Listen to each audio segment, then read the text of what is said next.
성도 여러분 안녕하십니까? 굿뉴스 파노라마, 예수님의 아름다운 행적들을 주님의 말씀을 통해서 살펴보고 또 우리들의 삶에 좀 더 주님께로 가까이 주님과 같이 닮기를 원하는 소원들을 이렇게 우리들이 함께 가지고 주님께로 가까이 나가는 시간입니다. 저희는 지금 마태복음 10장에 나오는 예수님이 12제자들을 부르시고 부르신 제자들과 같이 있으신 머무신 다음에 결국은 그들을 잘 양육하셔서 파송하시는 시간. 그래서 이제 지금 그 파송의 변을 마태복음 10장을 통해서 보고 있는데, 오늘은 여기 마태복음 10장 가운데 특별히 36절부터 있는 말씀을 좀 보려고 그래요. 사람의 원수가 자기 집안 식구리라는 이런 말씀 지난 시간에 이어서 보겠습니다. 아비나오미를 나보다 더 사랑하는 자는 내게 합당치 아니하고 아들이나 딸을 나보다 더 사랑하는 자도 내게 합당치 아니하고 또 자기 십자가를 지고 나를 좇지 않는 자도 내게 합당치 아니하니라. 자기 목숨을 얻는 자는 잃을 것이요 나를 위하여 자기 목숨을 잃는 자는 얻으리라. 이야, 이거 굉장히 정말 생각해야 되고 돌아볼 것이 많은 이야기죠. 제자들이 이 말씀을 들었을 때는 도대체 어떤 마음이었을까요, 여러분? 이제 너희 가면은 이제 나하고 예수님 말이야 메시아 만났다고 쫓아갔더니 결국은 메시아를 만나고 돌아온 가족들 가운데 형제 혹은 아들들이 돌아와가지고 야 이제 돌아와가지고 말이야 나 메시아 만나서 말이야 메시아 왕국에 한 자리 이렇게 할 줄 알았던 그런 모습으로 등극해야 되는데, 이건 지금 그게 아니고 어떤 모습이에요? 아비나오미를 나보다 더 사랑하지 말라. 그런가 하면 자녀들이나 이런 누구들도 나보다 더 사랑하지 말라. 또 부모를 나보다 더 사랑하지 말라. 와우, 정말 듣기 어려운 이야기죠. 그러면서 원수가 내 가족들에게 있다, 이런 말을 듣는 것은 얼마나 힘든 일이겠습니까? 이런 시간들을 우리가 가지면서 제자들에게는 이런 시간들이 참 힘든 시간이었을 거예요. 어떻게? 얘기를 듣는 것도 힘든 시간이 되는 거죠. 자, 그러면서 이 제자들에게 이어 말씀하시기를 내 십자가를 지고 나를 좇으라. 그러면서 또 무슨 말씀하시는 거예요? 십자가만이 아니라 내 목숨을 잃으면 얻을 것이요 말이지. 네가 그냥 목숨을 이렇게 얻는 자는 잃을 것이지만 나를 위하여 목숨을 이렇게 잃는 자는 얻으리라. 이게 그렇게 쉽게 이해될까요? 이렇게 쉽게 이해되지 않죠. 그래서 지난 시간에 여러분과 이미 화평이 아닌 검을 주러 왔노라는 말씀을 통해서 이 말씀의 이렇게 앞에 서론적 의미들을 돌아본 것입니다. 그러니까 현재 이 말씀은 사실은 가족이 원수니까 원수처럼 하라 이런 말은 아니죠. 너 내 살려면 네 목숨을 버려야 되는 건 넌 무조건 죽어야 된다 이런 말씀은 아니죠. 제자들에게 그럴 가능성에 대한 이야기를 하는데 그 이야기 속에는 이 모든 이 심오한 예수님을 따르는 것의 의미에 대한 제자들의 더 깊은 이해가 필요하다는 것을 이 말씀 속에서 우리는 알게 되는 것이죠. 먼저 말한 것처럼 화평을 주러 온 것이 아니라 검을 주러 왔다고 하는 데서는 결정적인 두 가지 요인이 있는 걸 보았습니다. 하나는 뭐냐면 하나님께 대한 경배라고 하는 것. 오로지 하나님을 경배한다고 하는 것은 어떻게 하는 것이 경배하는 거냐 할 때 우리는 인생들의 이야기로 말할 때는 그것은 사랑이란 것이다. 하나님만을 사랑하라 이 얘기가 되는 것이죠. 그 하나님에 대한 사랑이 어떻게 되는 거예요? 경배로 나타난다. 그러니까 이런 문제들은 가족들과는 어려운 문제가 되는 거죠. 가족들보다 어떻게, 즉 부모나 자녀보다 어떻게 그분을 더 사랑할 수 있는가? 또 예를 들면은 이렇게 이 자기의 이런 아들이나 딸들보다 어떻게 또 그분을 더 사랑하고 그분만 따를 수 있는가? 이런 것들은 이해되기 이전에는 가족들에게도 역시 그 소리를 듣는 가족들에게도 쉬운 일은 아닙니다. 그러나 그럼에도 불구하고 주님은 이곳에다가 우리들에게 아주 중요한 이 경점에도 얘기하는 거죠. 왜냐?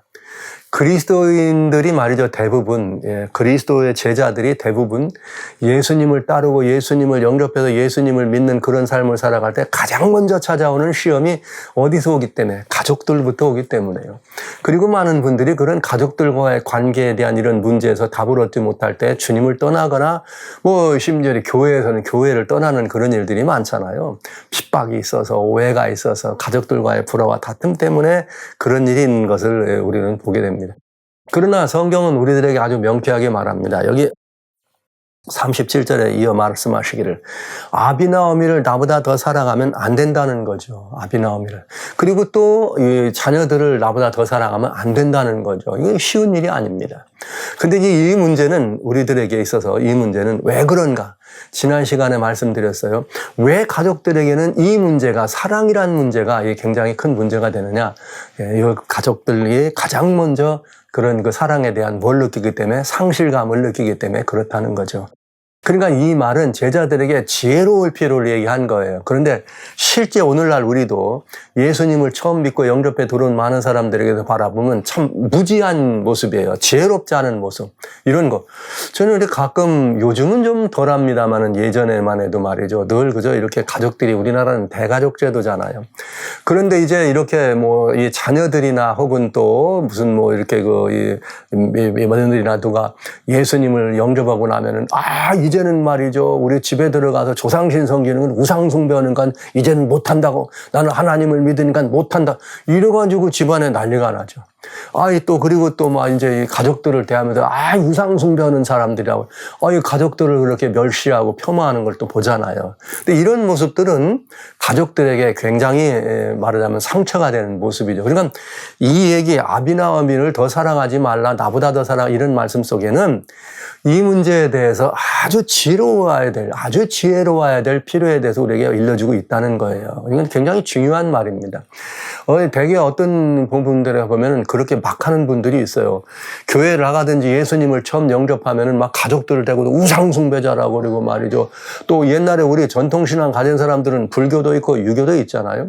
그러나 그런 가치들을 무조건 다 나쁜 것으로 막 이렇게 얘기하면서 우상숭배 이렇게 말할 때 가족들은 큰 상처가 되는 것이고 그것들로 인해서 문제가 되는 거죠. 그러면서 뭐가 오는가? 이 서로 가족 간의 사랑에 대한 싸움이 일어나는 거예요. 상실감 때문에. 그래서 저는 여기서 이 말씀을 답이 자기 십자가를 져라 하는 이런 말씀으로 주님께서 그 답을 주신 것입니다. 가족들 간에 그런 불화와 다툼이 있을 때 내가 검을 쥐러 온 것이라는 말씀 속에서 이 말씀의 그 다툼의 원인을 찾지만은 그런 다툼을 우리가 갖게 되고 그런 다툼을 피할 수 있을 때는 어떻게 하면 좋을 것인가를 깊이 생각할 필요에 대해서 이 성경은 우리들에게 보여주고 있다고 하는 것이죠.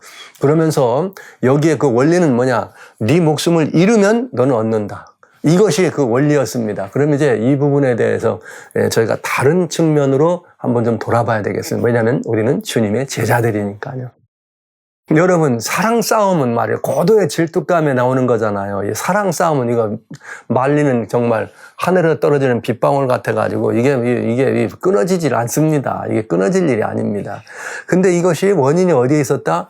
상실감에서 있었다. 이런 말씀을 드렸습니다. 그렇다면 우리가 해야 될 일은 무엇인가 하면 가족들과의 관계에서 이런 이 화평이 제어된 관계에서 그렇지 않고 오히려 정말 우리 나만이 아니라 온 가족들이 하나님을 경배하고 온 가족들이 하나님을 그렇게 사랑하는 가족들로 되기 위해서 우리가 할 일이 있는 거죠. 그건 무엇인가? 여기 저는 이 문제에 대해서 자기의 십자가를 지는 이것이 바로 그 일을 이룰 수 있는 답이다 이런 말씀을 드리면서 이 문제에 대해서 조금 우리의 생활 속으로 이걸 가져와서 구체적으로 얘기하겠습니다. 십자가를 진다고 하는 말은 무슨 말이에요? 순교하는 거죠. 십자가를 진다는 말은 다른 말이 아닙니다. 순교자가 된다는 거죠. 그런데 네가 순교하지 않으면 가족들과 그런 불화와 다툼을 이길 수 없다는 거죠. 그럼 가족들 가운데 내가 어떻게 순교한다는 것일까? 순교는 쉬운 일이 아니에요. 죽는다는 게 어려운 일이죠. 그게 쉬운 일이 아닙니다. 죽는다는 것은 정말 어려운 일이죠. 그것이 믿음 때문에 연유가 아니라 일상적인 일에도 힘든 일 아닙니까, 여러분? 보통 사람들이 연륜이 차서 돌아가시는 분들도 사망과 그 죽음이라는 건 고통스럽고 두렵고 피하기를 원하는 그런 일이잖아요. 자, 그래서 저는 여러분들에게 이 문제에 대한 답을 오늘 꼭 찾아야 됩니다. 그건 왜냐? 이건 굉장히 중요한 그리스도의 제자들, 그리스도의 증인들의 삶이기 때문에 그렇습니다. 저는 아예 먼저 이런 순교자라고 하는 이런 말씀을 드릴 때 우리가 순교자가 되지 아니하면 가족들 사이의 불화와 다툼도 사라질 수 없고 순교자가 되지 아니하면 그런 모든 것들 속에서 화평이 제해질 수밖에 없다는 것. 그리고 그런 상황을 이기기 위해서는 우리가 순교자가 돼야 되고, 그러나 성경의 보장은 우리가 그렇게 순교자가 되면 너는 다시 얻을 수 있다. 이 다시 얻을 수 있다는 의미에 대해서 우리는 또 볼 수 있는 거예요. 자, 저는 이 순교라고 하는 것을 이런 표현으로 말씀드리겠습니다. 모든 사람들, 특별히 제자들, 증인들은 예수님을 섬기는 믿음을 인해서 어디 뭐 공식적으로 어디 가가지고 뭐 복음을 증거하다가 믿음을 이렇게 이야기하다가 어떤 일이 벌어집니까? 막 붙잡혀가지고 진짜 목숨을 잃는 그런 순교도 있어요. 그런 순교만 순교인가? 중세에 그렇게 많은 사람들이 예수님 당시에 많은 사람들이 핍박의 이슬로 사라지는 순교장에 갔습니다. 그것만 순교인가? 그러나 또 이런 것들, 그런 순교는 어떻게 나오는 건가? 사람들은 뭐 대단한 거다 이렇게 생각하죠. 대단한 일이죠. 아무나 할 수 있는 일 아닙니다. 그래서 성경을 자세히 살펴보면 순교도 마치 은사의 한 부분인 것처럼 이렇게 우리들이 볼 수가 있습니다. 그런데 여기에 그 순교에 대한 답을 어디서 찾을 수 있느냐? 가족들을 위해서 자기 십자가를 진다고 하는 이 말씀에서 우리는 답을 찾을 수가 있는 거예요. 가족들 사이에서 이 답을 찾을 수 있다. 그러니까 뭐냐? 가족들을 더 사랑하면 안 된다. 나와 합당치 않다. 그러면 어떡할까요? 길이 있다. 그건 무슨 길이냐? 두 번째로 네 십자가를 지는 것이다. 그런 네 십자가를 진다는 말은 너가 가족들 쪽에서 순교자가 되는 거다. 이런 말이잖아요. 자, 그러면 이제 여기서 순교란 뭘 말하는가? 이제 아주 중요한 말씀을 드리겠습니다.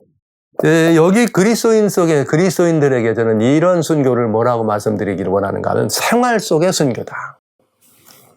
우리는 말이죠. 사도 바울이 로마의 사람들의 칼에 의해서 목베임을 당했다. 많은 사람들이 짐승의 굴에 던져졌다. 콜로세움에서 짐승의 밥이 됐다. 아니면 중세는 그 어마어마한 그야말로 이 카톨릭의 박해를 피해서 엄청난 그 박해로 말미암아 그 잔인한 고문과 악독한 그런 말이죠. 이 화형에 매달리는 순교들을 경험했다. 이런 말들을 할 때 감히 우리는 정말 그분들의 신앙은 어떨까? 그 앞에 이렇게 정말 이 머리가 조아려지잖아요.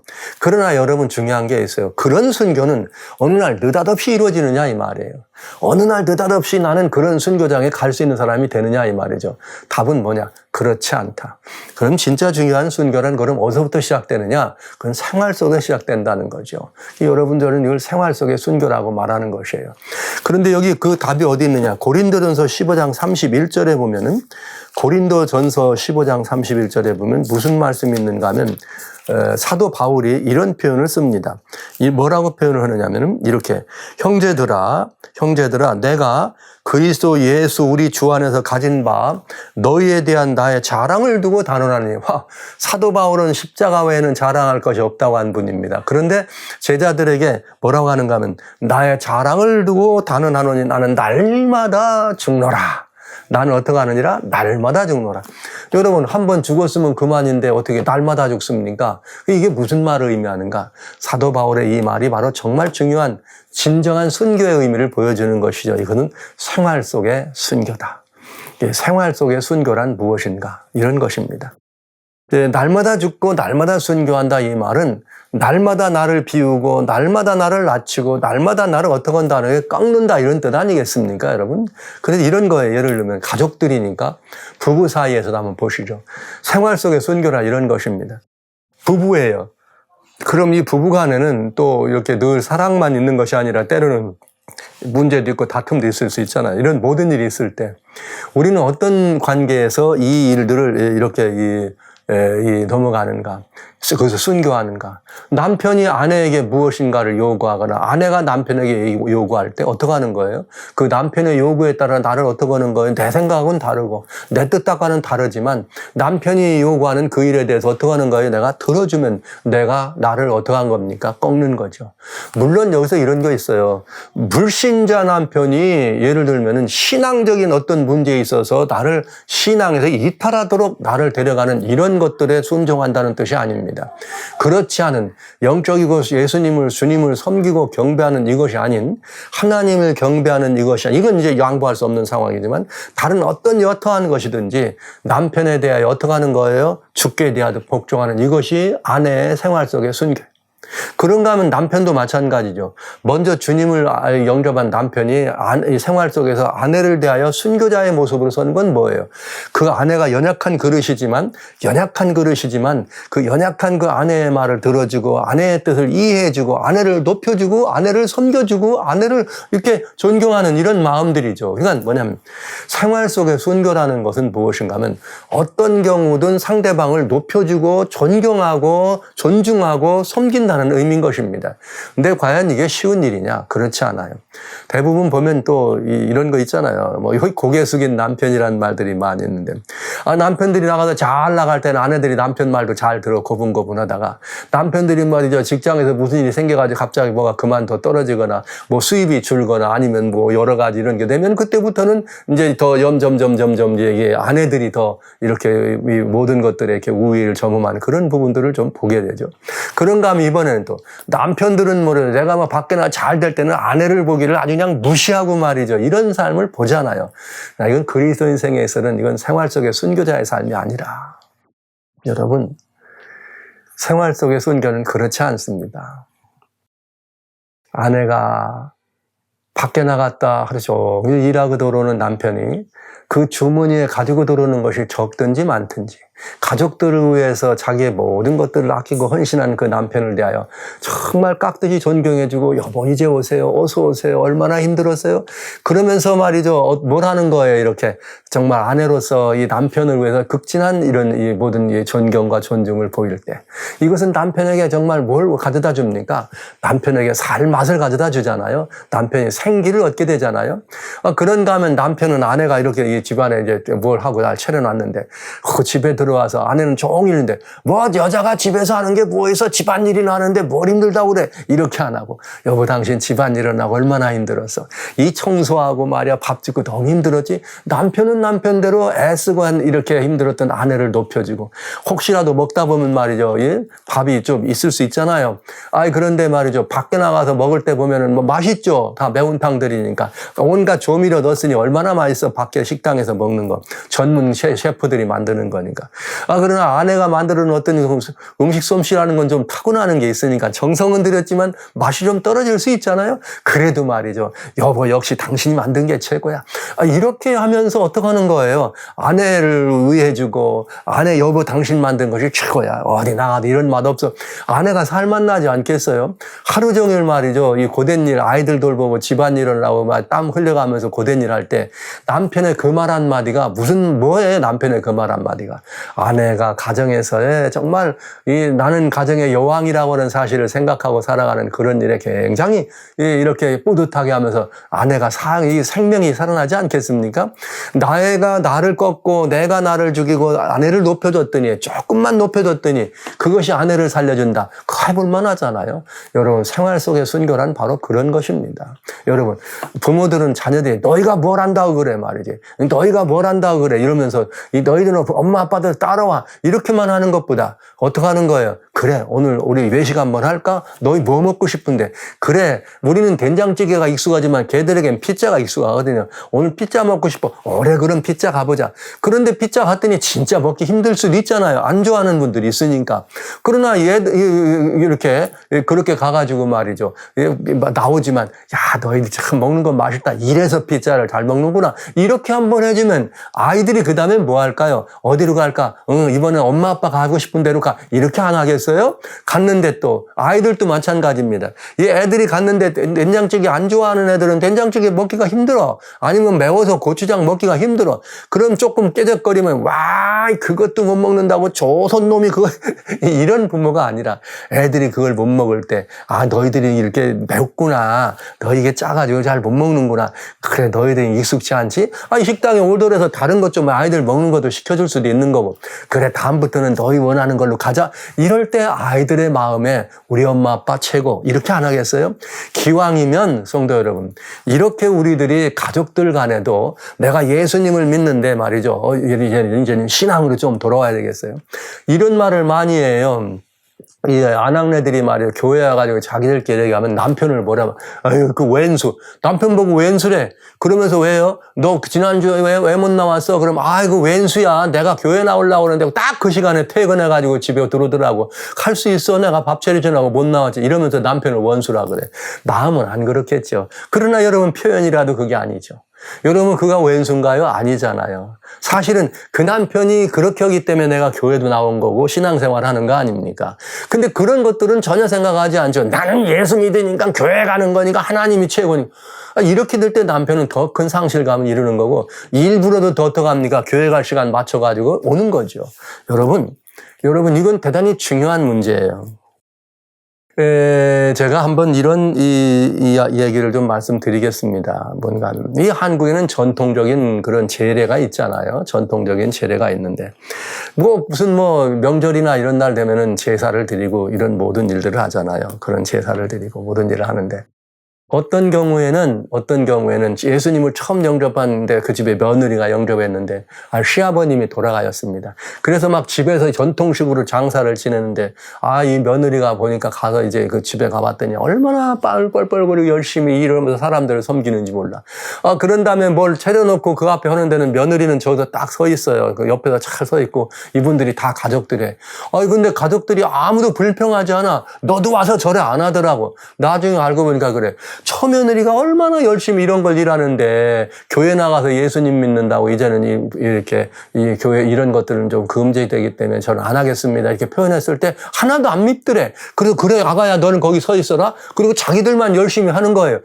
이야 제가 그 모습을 보면서 참 지혜로운 며느리. 그런데 또 어딘가 가면 그런 거 안 하죠. 어떤 때 가면은 이제 그런 마음 있으면은 가가지고 말이죠. 그냥 나는 오늘 사실은 막 교회 가야 하는 날인데 말이지 뭐라고 있는 거예요. 교회 가야 되는 날에 집에는 또 막 명절이고 막 조상들에게 뭘 제사를 드린다 이렇게 해야 되는데 교회 가야 되니까 당신들끼리 알아서 하고 교회 간다고 가방 싸고 화장하고 있으면 얼마나 밉겠어요. 얼마나 미워. 그러면 이제 그 다음에 손찌검도 나오는 거고 그냥 안에 그냥 내방쳐 버리고 넌 교회 가서 살아. 나중엔 뭐라 그래요? 난 교회 가서 살아. 너랑 너 목사님하고 살아. 이렇게 하죠. 이게 다 오늘날 우리들이 지혜롭지 않은 거죠. 예, 그래서 제가 이제 이런 경우도 있습니다. 어느 날 명절날이 예를 들면은 이 교회에 나오는 그런 날이 되면 저는 솔직하게 이런 말씀 드렸습니다. 그 성도님들을 불러가지고 내일 명절인데 이제 어떻게 하실 거예요? 저 교회 나와야죠. 예배 드리러 와야죠. 막 자랑스럽게 얘기하면 제가 가끔 이렇게 말합니다. No. 내일은 제가 가정선교사로 파송을 하겠습니다. 그러니까 내일은 교회 나오시지 말고 가정에서 열심히 집안에서 하는 그 일들을 열심히 잘 섬겨서 가족들이 원하는 그런 일들을 하도록 잘 도와주고 그 다음에 거기에서 마지막으로 무슨 절을 한다든지 이런 문제에 대해서는 지혜로운 그런 표현을 하든지 옆에 서 있든지 보지 않았느냐 옆에 서 있든지 이러면서 지혜롭게 그 시간을 피하나. 그러나 오늘은 내일은 가정선교사로 파송합니다. 자 이렇게 해서 이제 이렇게 그분들의 이렇게 마음의 부담들을 덜어드렸습니다.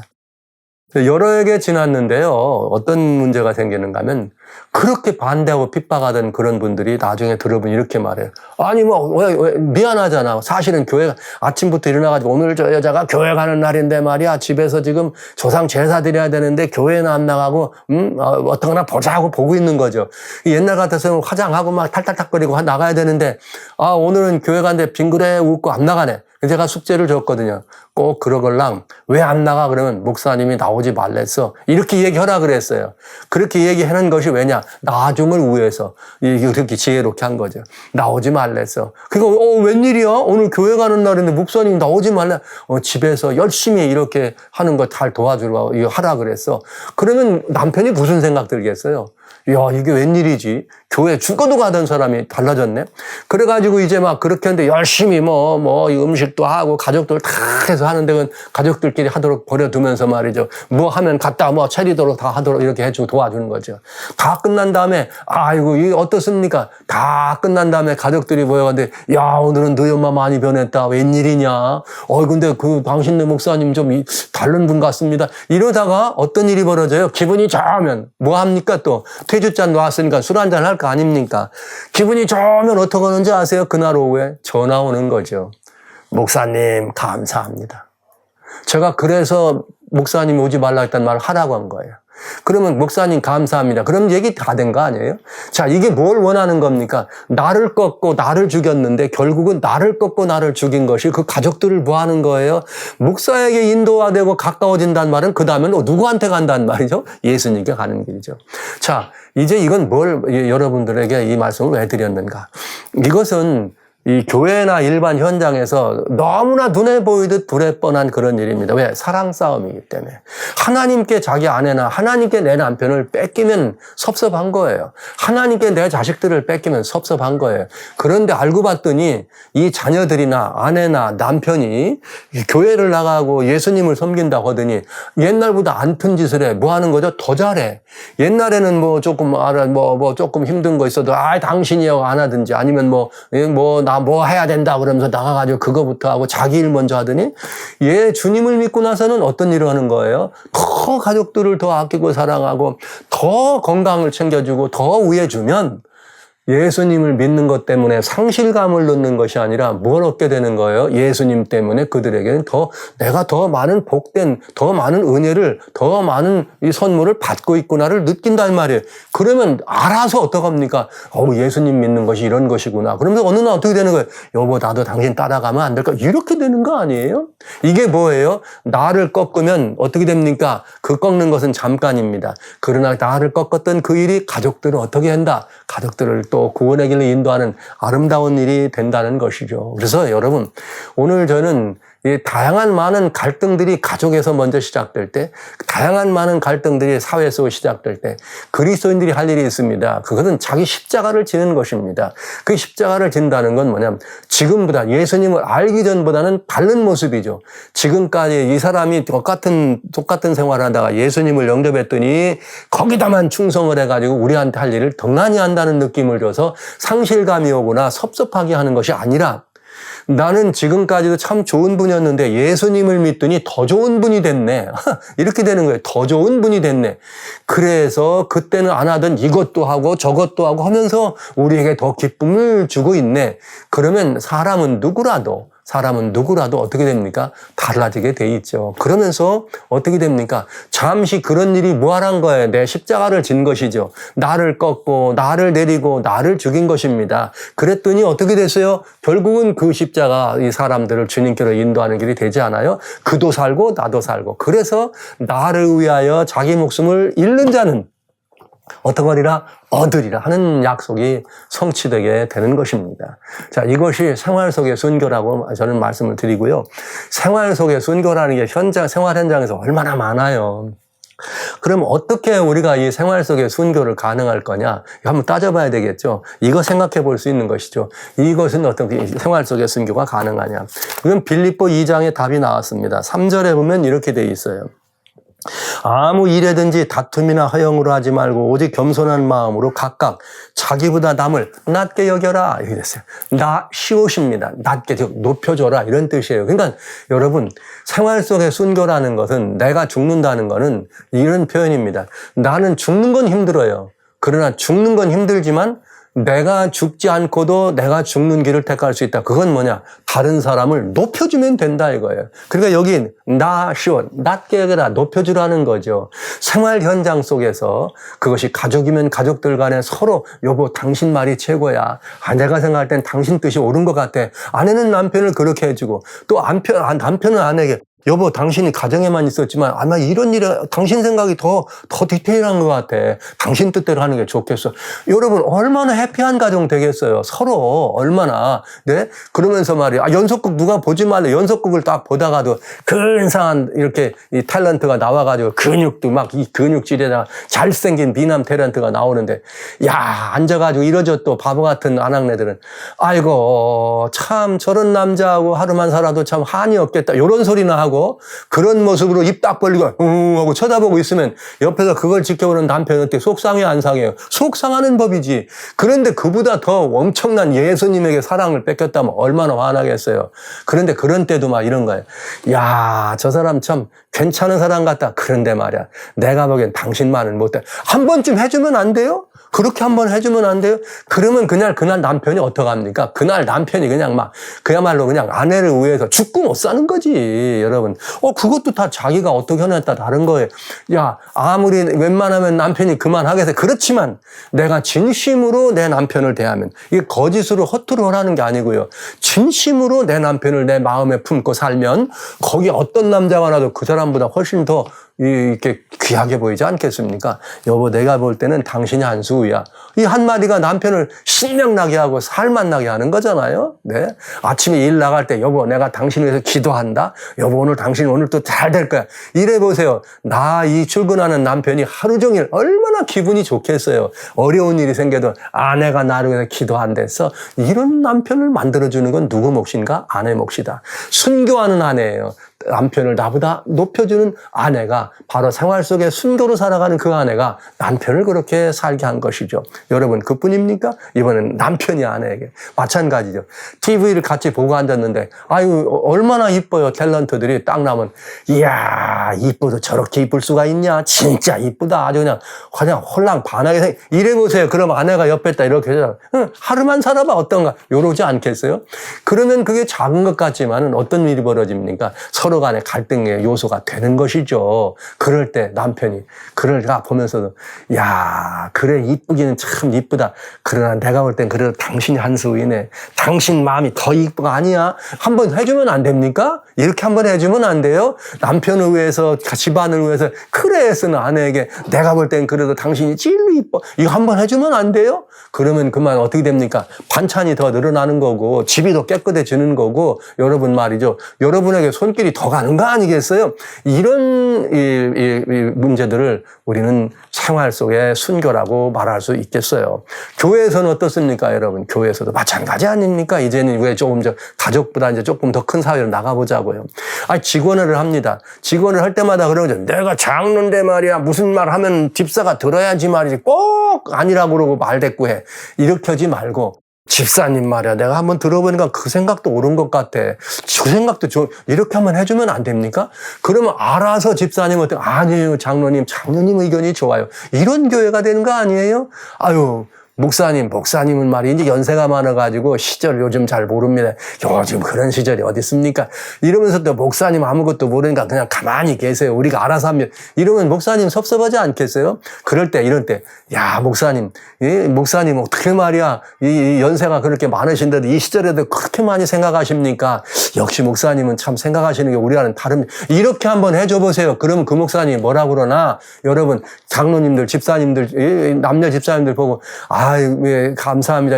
알아줘서 고맙습니다. 그러나 내가 알면 얼마나 알겠어요. 오늘날 그래도 시절이 많이 변하고 AI가 세상에 꽉 찼는데, 그래도 여러분들이 그런 문제는 저보다 한 수위 아니겠습니까? 여러분 생각에 제 생각보다는 더 훨씬 좋은 것 같습니다. 이렇게 안 되겠습니까? 서로가 서로를 위해서 한 수 높여주고 한 수 올려주면 당연히 어떻게 됩니다. 나도 올려지게 되고 나도 살게 되는 것. 그래서 성경은 이렇게 말했어요. 나를 위해서 네가 너를 나리고 너희가 십자가를 주고 죽으면, 목숨을 잃으면 너는 다시 얻으리라. 이 말씀이 그 말씀인 것입니다. 나도 명예를 회복하게 되고 명예롭게 되고 또 어떻게 되는 거예요? 우리 모두가 다 살게 되고 행복함을 이뤄가는 그런 우리들의 커뮤니티가 되는 거죠. 이 말씀이 여기 제자들에게 주님이 너 가족이 원수야, 원수처럼 돼, 이 말한 거 아니에요. 너 죽어, 나를 따르려면 완전히 죽어버려야 돼, 이 말하신 거 아니에요. 뭐하라는 뜻입니까? 생활 속의 순교자가 되라. 내가 화평을 주는 것이야. 복음은 이런 화평을 제하는 것이다. 그러니 생활 속의 순교자가 돼서 서로를 그렇게 납게 주면 이런 상황에서 어떻게 된다? 버려라! 얻게 된다. 네가 그렇게 해서 너를 꺾으면 너는 높아지고 너를 낮추면 네가 높아진다. 이 말씀을 하신 것입니다. 그래서 여러분, 그래서 예수님이 지난 시간 말씀드렸어요. 히브리서 12장 2절에 앞에 있는 즐거움을 보고 십자가를 개의치 아니하셨다. 이 말씀을 하신 것입니다. 그렇습니다. 성도 여러분, 죽는다는 것, 순교라는 건 쉬운 일이 아닙니다. 매우 어려운 일입니다. 그러나 방법이 있습니다. 그 생활 속의 순교는 무엇이 방법인가? 나를 죽이지 못하걸랑 다른 사람을 나보다 한 수 위로 올려주는 것입니다. 그래, 오늘 이 시간부터 늘 이렇게 해주시기 바랍니다. 저희를 따라서 하세요. 성도님들에게. 성도님은 저보다는 한 수 위십니다. 어쩌면 저보다는 더 훌륭한 생각을 갖고 계십니다. 한 수 위입니다. 이렇게 보시기 바랍니다. 그러면 그것이 모두를 살게 하는 길이 된다. 우리 가족을 살게 하는 길이고 화평이 아니라 어떻게 되는 거예요? 검이 아니라 화평으로 차는 가정이 되게 된다. 이런 은혜를 이 말씀은 우리들에게 나눠주고 계신 것입니다. 버려라! 얻으리라는 말씀은 그런 것이죠. 그렇게 해서 마치 나는 하나님만 경배하는 사람이라 하나님만 사랑하니까 가족들은 원수다. 이런 말 하라는 것이 아니에요. 그리고 그렇게 대하는 것도 아닙니다. 이렇게 해서 오히려 가족들을 위해서 네 목숨을 버리면 가족들을 구원하는 길이고 네가 이웃들을 위해서 그런 삶을 살면 이웃들을 뭐하는 길이다? 구하는 길이다. 이런 답을 얻을 수가 있겠네요. 사랑하는 성도 여러분, 십자가는 3일 졌습니다. 그러나 부활하신 예수님은 지금까지시네요. 그러니까 우리가 잠시 받는 고통, 잠시 내 모든 걸 꺾고 내리는 것, 그것이 쉬운 일이 아닐 수 있습니다. 그러나 다른 사람을 한 수 올려주는 것, 이거를 정말 진실되게 올려주는 것을 하시면 그건 하루 3일이면 됩니다. 그 결과는 영원한 결과를 갖는다는 사실을 기억하시면서 여러분 용기 내시고 생활 속에 순교자의 자리에 한번 들어가 보입시다. 그러나 단 한 가지 이건 기억해 주시기 바랍니다. 아무리 그래도 영접지 않는 사람은 끝까지 거절합니다. 그때는 어떻게 해야 돼요? 지난번에 그런 말씀 드렸습니다. 순교에는 3가지 의미가 있다. 내가 하나님 나라에 합당한 것, 하나님의 영광을 위한 것, 그리고 그 사람을 구원하는 것. 자, 그런데 내가 이렇게 생활 속에 순교자가 돼서 그렇게 했지만 주님을 끝까지 거절하면 영접지 않으면 어떻게 해야 되겠어요? 그러면 그 사람은 어떻게 되는 거예요? 잃어버리는 거지만 나라도 하나님 나라에 합당한 사람으로 서는 거 아니겠어요? 그러니까 여러분 끝까지 하나님 외에는 우리는 양보할 수 없는 이 진리에서 하늘이 주신 지혜로 나를 생활 속에 순교자의 자리에 세울 때 그것은 꼭 모두를 살게 하는 길이 된다는 이 사실을 경험하시고 여러분이 실천하셔서 여러분 삶에서 매우 복된 생활 속에 순교자로서의 아름다운 열매를 많이 거두셔서 잃으면 얻으리라 하신 주의 말씀이 여러분들에게 그렇게 적용됐으면 참 좋겠습니다. 여러분 모두를 그 자리에 초청합니다.